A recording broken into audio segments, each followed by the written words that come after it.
Assalamualaikum warahmatullahi wabarakatuh. Salam dan bahagia Ibu Bapak sekalian. Pada kesempatan kali ini saya akan menyampaikan isi dari surat edaran bersama Menteri Pendidikan Dasar dan Menengah Republik Indonesia dengan Menteri Dalam Negeri Republik Indonesia dan Menteri Agama Republik Indonesia.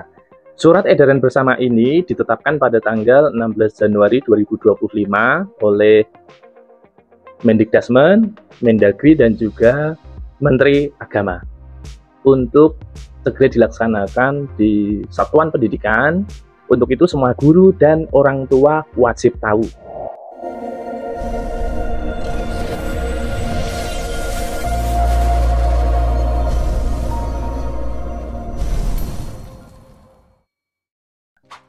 Ibu Bapak sekalian, surat edaran bersama 3 menteri ini adalah tentang penguatan pendidikan karakter melalui pembiasaan di satuan pendidikan. Nah, saya akan langsung masuk pada isi dari surat edaran bersama ini Bapak Ibu. Yang pertama adalah menggerakkan kembali penguatan pendidikan karakter di catur pusat pendidikan, yaitu satuan pendidikan, keluarga, masyarakat, dan media, melalui gerakan 7 kebiasaan anak Indonesia hebat yang meliputi 4 poin Bapak Ibu. Yang pertama, pendidik dan tenaga kependidikan dan orang tua wali mendorong pembiasaan kepada peserta didik, yaitu 1. Bangun pagi, 2. Beribadah, 3. Berolahraga, 4. Makan sehat dan bergizi, 5. Gemar belajar, 6. Bermasyarakat, dan tidur cepat. Ini adalah 7 kebiasaan anak Indonesia hebat yang pada tanggal 27 Desember lalu di-launching oleh Pak Mendikdasmen. Kemudian poin kedua Bapak Ibu, pelaksanaan gerakan 7 kebiasaan anak Indonesia hebat harus dilakukan dengan pendekatan pembiasaan yang penuh kesadaran, bermakna, dan menggembirakan. Saya akan lanjutkan untuk poin ketiga, satuan pendidikan melaksanakan kegiatan pertemuan pagi ceria. Nah, ini yang penting Bapak Ibu. Jadi setiap sekolah akan melaksanakan pertemuan pagi ceria sebelum memulai pembelajaran ya Bapak Ibu. Nah, pertemuan pagi ceria itu meliputi 3 aktivitas. Yang pertama adalah melaksanakan senam pagi anak Indonesia hebat minimal 2 kali seminggu untuk membangkitkan semangat dan meningkatkan kebugaran fisik agar peserta didik siap belajar dengan energi positif. Ini adalah aktivitas yang pertama. Aktivitas kedua pertemuan pagi ceria itu yaitu menyanyikan lagu Indonesia Raya sebagai bentuk cinta tanah air, menumbuhkan rasa kebangsaan, dan mempererat persaudaraan antar peserta didik. Dan kegiatan yang ketiga adalah berdoa bersama sesuai dengan keyakinan masing-masing untuk bersyukur, memohon kelancaran pembelajaran, memperkuat nilai spiritual dan toleransi antar peserta didik. Ini adalah kegiatan pertemuan pagi ceria Bapak Ibu. Nah, poin keempat, menumbuh kembangkan kepribadian peserta didik yang beriman, bertakwa, berakhlak mulia, berjiwa patriotik, taat hukum, disiplin, menjunjung tinggi nilai-nilai luhur bangsa, dan memiliki kecakapan hidup sebagai kader bangsa dalam menjaga dan membangun negara kesatuan Republik Indonesia, mengamalkan Pancasila, serta melestarikan lingkungan hidup melalui gerakan kepanduan dan ekstrakurikuler lainnya. Nah, adapun jenis ekstrakurikuler untuk pendidikan, penguatan pendidikan karakter ini terdiri dari beberapa kegiatan. Yang pertama adalah krida. Ini misalnya bentuknya adalah pramuka dan kepanduan lainnya. Lalu latihan kepemimpinan siswa atau LKS. Kemudian palang merah remaja atau PMR, usaha kesehatan sekolah atau KS, pasukan pengibar bendera atau paskibra, dan lainnya. Kemudian yang kedua, kegiatan ekstra atau penguatan pendidikan karakter yang kedua adalah karya ilmiah. Ini misalnya kegiatan ilmiah remaja atau KIR, kegiatan penguasaan keilmuan dan kemampuan akademik, kemudian penelitian, dan lainnya. Lalu kegiatan pendidikan karakter atau ekstra lainnya adalah latihan olah bakat atau latihan olah minat, misalnya pengembangan bakat olahraga, seni dan budaya, pecinta alam, jurnalistik, teater, teknologi informasi dan komunikasi, rekayasa, dan lainnya.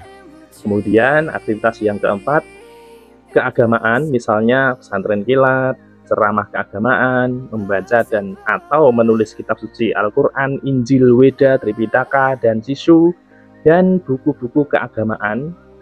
Lalu ada retreat dan atau bentuk kegiatan lainnya.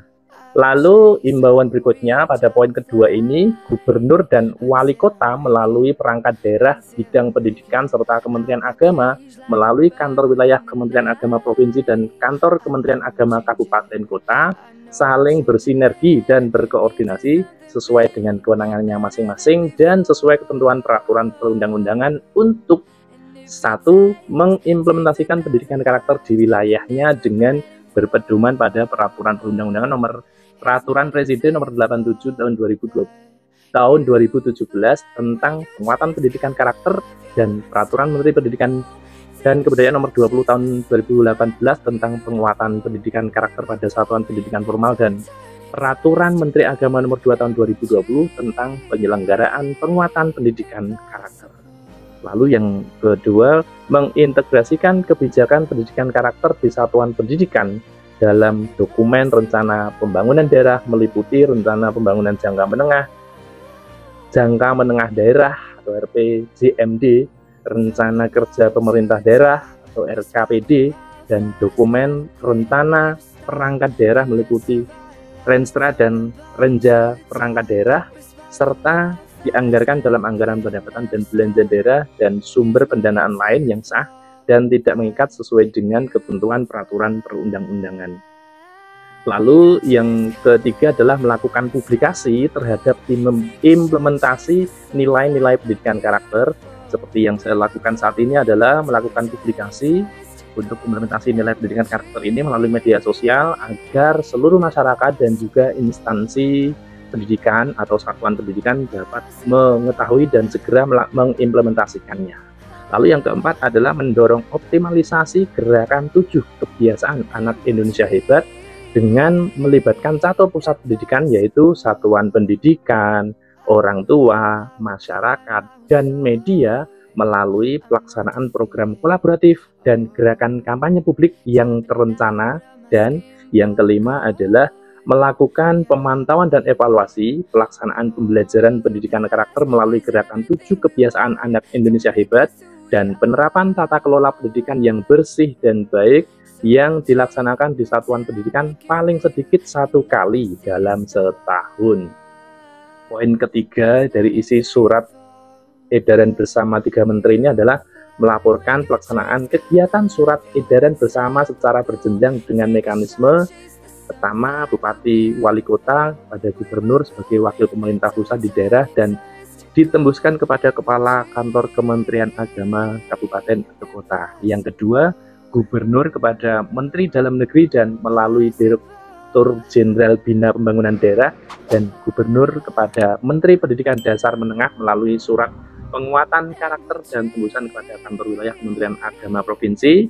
Lalu yang ketiga, Kepala Kantor Kementerian Agama Kabupaten Kota kepada Kepala Kantor Wilayah Kementerian Agama dan ditembuskan kepada Bupati Wali Kota serta Kepala Kantor Wilayah Kementerian Agama melalui Direktur Jenderal yang membidangi pendidikan dan Sekretaris Jenderal sesuai dengan kewenangan kepada Menteri Agama dan ditembuskan kepada Gubernur, Menteri Dalam Negeri, dan Menteri Pendidikan Dasar dan Menengah. Nah, ini adalah surat edaran bersama yang disampaikan 3 menteri Bapak Ibu untuk penguatan pendidikan karakter pada satuan pendidikan melalui pembiasaan. Demikian Bapak Ibu, semoga informasi ini bermanfaat. Terima kasih. Wassalamualaikum warahmatullahi wabarakatuh.